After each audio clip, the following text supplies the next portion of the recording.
നമസ്കാരം. നമ്മുടെ രാജ്യം നേരിടുന്ന പ്രധാന പ്രശ്നം എന്നറിയും.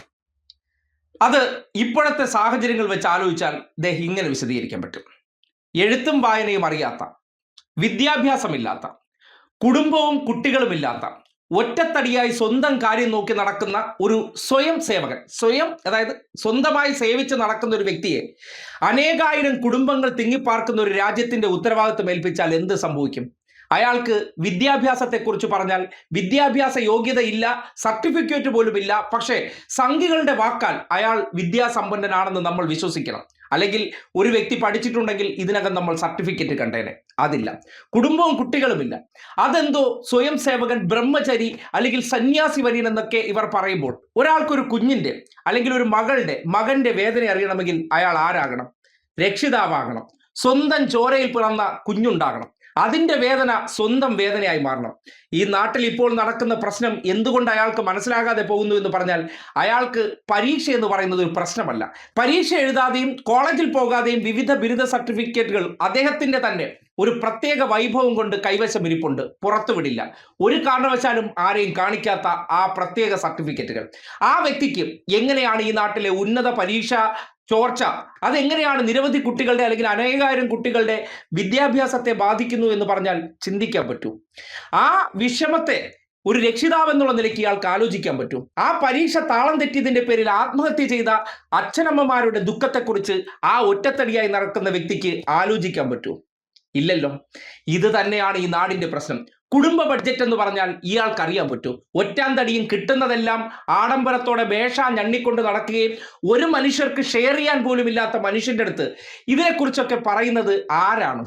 വെറും നമ്മൾ പറയാറില്ലേ, എന്തിൻ്റെയോ മുന്നിൽ പോയി നമ്മൾ ശങ്കൂതിയിട്ട് കാര്യമുണ്ടോ? ഒരു കാര്യമില്ല. അതാണ് ഈ നാടിന്റെ അവസ്ഥയെന്ന് നിങ്ങൾ എന്നാണ് മനസ്സിലാക്കാൻ പോകുന്നത്? യുവത്വങ്ങൾ ഈ നാടിന്റെ തെരുവിലിറങ്ങി അവരുടെ ഭാവിയെ തകർത്തതിനെതിരെ ചോദ്യം ചെയ്യുമ്പോൾ, അതിന് ഉത്തരവാദിയായിട്ടുള്ള മന്ത്രി രാജിവെക്കണമെന്ന് ആവശ്യപ്പെടുമ്പോൾ രാഷ്ട്രീയമല്ല അവർ മുന്നിലേക്ക് വെച്ചത്. നിങ്ങളൊന്ന് ആലോചിച്ചാൽ മതി. ഒരു വിദ്യാഭ്യാസ മേഖലയിലെ കുട്ടികളുടെ നേട്ടം മന്ത്രിയുടെ നേട്ടമാകുമെങ്കിൽ, ആ മേഖലയിലെ പരീക്ഷയുടെ പേപ്പർ ചോർന്ന് 12 വിദ്യാർത്ഥികൾ ആത്മഹത്യ ചെയ്തെങ്കിൽ അതിന്റെ ഉത്തരവാദിത്വവും ആരേറ്റെടുക്കണം? മന്ത്രി ഏറ്റെടുക്കണം, രാജിവെക്കണം. അതിനെ സംരക്ഷിക്കുന്ന എന്തുകൊണ്ടെന്ന് പറഞ്ഞാൽ രാഷ്ട്രീയമാണ്.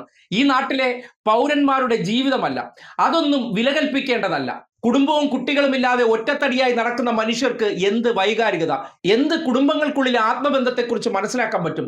അതൊന്നും മനസ്സിലാക്കാൻ പറ്റാത്ത കേവലം ഒരു പാവയായിട്ടുള്ള ഇവർ PR പണിയിലൂടെ ഉയർത്തിക്കാട്ടുന്ന മനസ്സോ അല്ലെങ്കിൽ കാഴ്ചപ്പാടോ അല്ലെങ്കിൽ ചിന്താശേഷിയോ ഇല്ലാതെ എഴുതി കൊടുക്കുന്ന വായിക്കുന്ന കേവലം റോബോട്ടായിട്ടുള്ള വ്യക്തി, അയാൾ ഇത്രയും കാലം ഈ നാടിനെ പലതരത്തിൽ വിശ്വാസങ്ങൾ ഇളക്കിവിട്ട് ഭരിച്ചു എന്നതിനപ്പുറം ഈ നാടിന്റെ കുടുംബങ്ങളെക്കുറിച്ച് അയാൾക്ക് ആലോചന ഉണ്ടായിരുന്നെങ്കിൽ ഗ്യാസിന്റെ വില ഏതിലെത്തി നിന്നേനെ, പെട്രോൾ ഡീസൽ വില എവിടെ എത്തി നിന്നേനെ. ഇതൊന്നും നോക്കാതെ ഒറ്റത്തടിയായിട്ട് ഈ രാജ്യത്തിന്റെ നികുതി പണത്തിൽ ആഡംബര ജീവിതം നയിക്കുമ്പോൾ ഒറ്റത്തടിയായിട്ട് വളർന്ന ആൾക്ക് എന്തിനെക്കുറിച്ച് ചിന്തിച്ചാൽ മതി?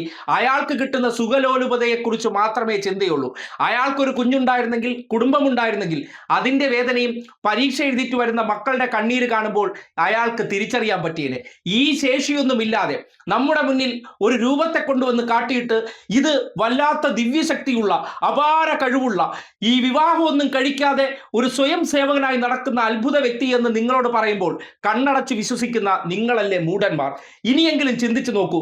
ഒരു തരത്തിലും ജീവിത ഉത്തരവാദിത്തങ്ങൾ ഏറ്റെടുക്കാത്ത ഒരു വ്യക്തിക്ക് ഈ നാട്ടിലെ കുടുംബങ്ങൾക്കുള്ളിലെ ഉത്തരവാദിത്വവും അടുക്കള ബജറ്റ്, കുടുംബ ബഡ്ജറ്റ്, കുടുംബങ്ങളുടെ വേദന, കുടുംബങ്ങളുടെ പ്രശ്നമെന്ന് പറഞ്ഞാൽ മനസ്സിലാക്കാൻ ശേഷി ഉണ്ടാകുമോ ഇല്ലയോ? ചിന്തിക്കൂ, ആലോചിക്കൂ, ഒരു തീരുമാനമെടുക്കൂ. പ്രവർത്തിക്കേണ്ട സന്ദർഭമാണ്. കുടുംബങ്ങളുടെ മക്കളുടെ വേദന പറയുമ്പോൾ മനസ്സിലാക്കാൻ പറ്റാതെ പോകുന്നത് അയാൾക്ക് ആ അനുഭവം ഇല്ലാത്തത് കൊണ്ടാണെന്ന് ഈ നാട് തിരിച്ചറിയേണ്ട സന്ദർഭമാണ്.